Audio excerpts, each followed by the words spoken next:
Greetings, this is TimeRider. I have to start this video with a shout out and a big thank you to the Wilson family of Chatterton, population 35,000, located within the metropolitan borough of Oldham in Greater Manchester, England. I received a generous donation of several castings, including the one I'm working on today. The Volkswagen Beetle, officially known as the Type 1, was the brainchild of Nazi leader Adolf Hitler. His desire was to have a car that could be mass-produced cheaply for use on the new Autobahn road network. The car was designed by Ferdinand Porsche, but production had to be set aside due to war needs. Significant numbers of civilian cars were not produced until the late 1940s. In Germany, it became known as the Käfer, meaning beetle. It later earned the name Bug in many places around the globe. Lesney produced the Beetle in regular wheels for a single year and then converted it to superfast. It was rendered in 1/59th scale. It can be found in red or white with the number 137 on the sides, and they also made a Herbie the Love Bug version. I mean, why not? This one has a few problems. There is a crack in the front bumper, and it's missing a small placard that is generally located in the middle of that bumper that also had the number 137. I owned a Bug myself in the early 1990s. I was in college and needed a car. I bought my Bug from my sister-in-law, who was a huge Miss Piggy fan. I'm going to do a custom on this car, and I'll let you guess the color. So stick around. The casting was held together with a single post, and then the headlights acted as a tab on the front of the model. So I only needed to drill the one.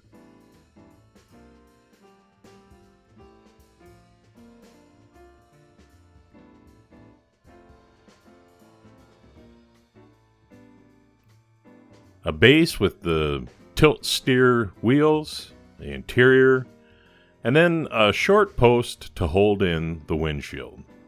If you're wondering why I'm rocking the drill around like that, it's so that I don't drill a hole in the roof. And once I get enough of it drilled away, boom, there goes the windshield. I used a Sharpie and marked the drill that I was going to use to drill out the post because of where it was located. I didn't want to drill too far and put a hole in the back of the casting.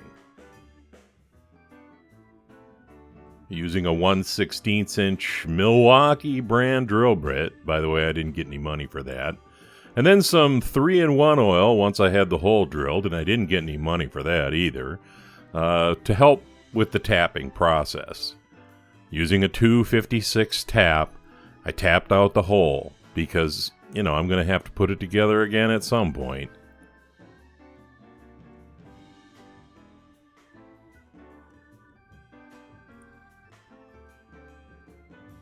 And last but not least, a 2-56 button head screw. And then, it's off to the soup of the aircraft stripper. There she goes. In the soup. Little shake for luck, and here we go. As I said, it had one of those kind of, a self-steer where you tilt the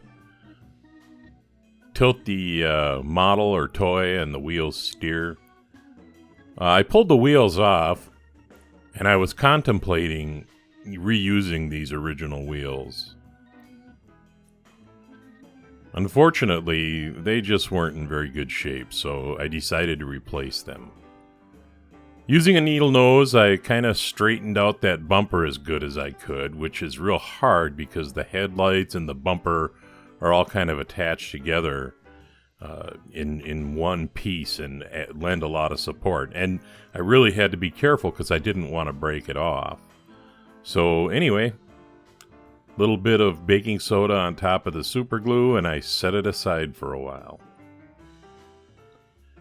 And now it's time to give some attention to the body. And as per typical for me, I started with a wire brush to get the, I don't know what you call it, the residue from the stripper off. And then, of course, I followed that up with some 4/0 steel wool. You know, as you've probably heard me say 100 times, you can't prepare the casting too much. There's no such thing.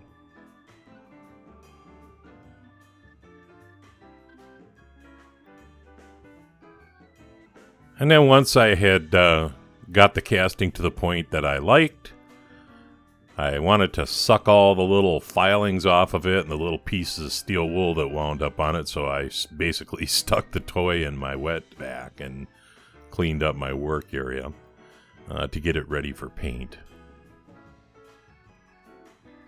Give her a wipe down. I also, you know, I don't usually show it, but I usually wipe the thing down with mineral spirits or lacquer thinner or some type of solvent, and then wash it before I start laying paint on. And I'm using a Tamiya white primer on this because the color that I'm going to paint it, if you haven't figured it out yet, is Miss Piggy Pink. And I wanted the pink to pop really well, so white was the color to use.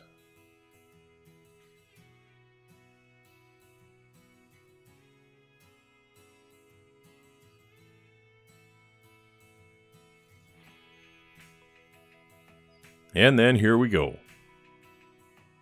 A tack coat of Miss Piggy Pink, which is made with Tamiya X2 White and a very small amount of X7 Red. Painted on the tack coat, and then I let it set for 15-20 minutes like I usually do. And started laying on heavier coats of Miss Piggy Pink. You know, I worked in a police department, and I used to drive this thing to work every day. And there is hardly anything more emasculating than driving to a building full of type A male personalities driving a pink Volkswagen. But you know, when you're a college student and you're living on a budget and you're young and you're married, you do what you have to do.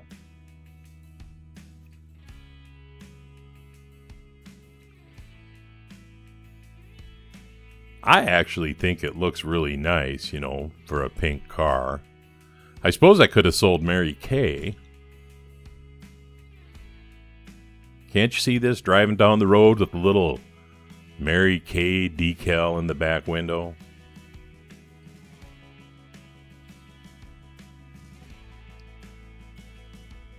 You know, I've had people suggest to me that I have a blooper reel like another restoration guy has. That's really more his shtick. But to appease those who think I should be doing it, I'm about to show you one of my bloopers.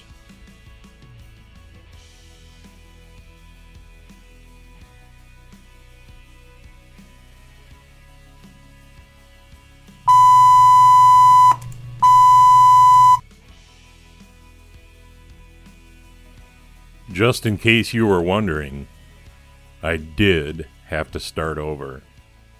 And I think it's important to note that the second time around, I grabbed the toy in two places. Hard lessons learned. Now it's time to do a little bit of detail work. And if you've ever owned one of these, you know that the tops of these turn signals on the fender are chrome. At least they were on my car. And then there's a chrome Volkswagen logo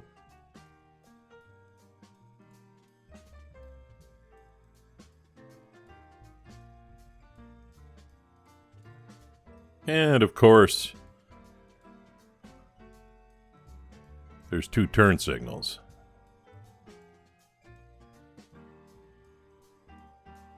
Followed up by some work on the door handles.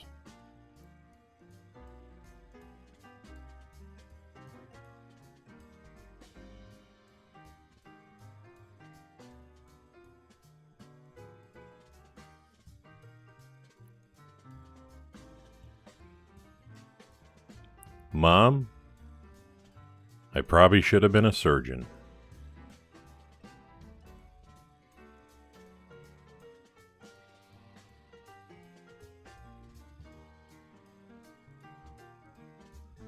Now these back tail lights on the actual Volkswagen, it's like the red plastic sits in a chrome base plate, so usually you have a little bit of chrome around the edge of the tail light.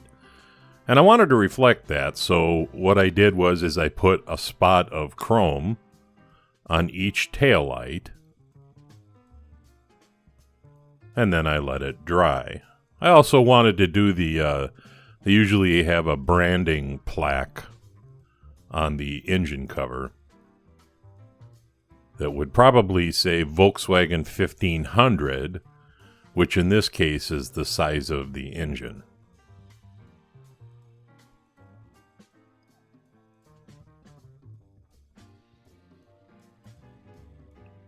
And, you know, I love using these chrome pens, but if you ever use them, let me give you a piece of advice. Give it a long time to dry. And now it's time to put those turn signals in. I just used a toothpick and hopefully a steady hand. And I just wanted to touch the front of that little signal bump that they put on there, because I'm telling you, it's not very big. And then on the back, as I had indicated, I have a chrome spot, and I'm going to put some red paint on top of the chrome to simulate the taillight.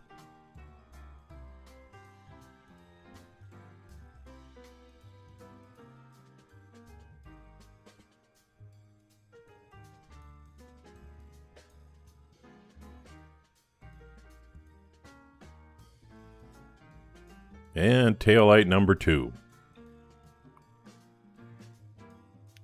So now it's time for some assembly, and I took some flexible clear adhesive and used it to reinstall the windshield. Now, the windshield, I just cleaned it up, and the back window had a fairly deep penetration. You can see it a little bit there. There wasn't anything I could do about that. It was just too deep into the window. The interior I had painted flat gray. That's kind of what color mine was.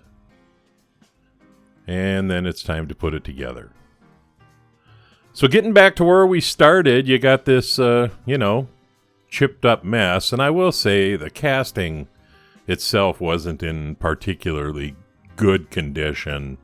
It's almost like the body didn't fit on the chassis very well anymore. If you look at the back, you can see there's quite a gap there between the bottom of the body and the top of the chassis. And so yeah, there was a lot of problems with this car. But I think I did pretty good. So let's take a look at where I finally wound up. Yep, that's what I remember. I also drew a black strip in the middle of the front bumper because I believe on the original models those were rubber, and then chromed the top and bottom. And the wheels are from an M2 pack that I picked up. And I did paint the tow hook silver and the license plate white. But there you have it, everybody. The Matchbox 15D Volkswagen 1500 Saloon. Stick around for an episode of The Bench if you enjoy that. Otherwise, thanks for watching. Please subscribe. And again, thanks to the Wilson family of the UK for donating this particular casting. This is TimeRider, and I'll leave the light on for you.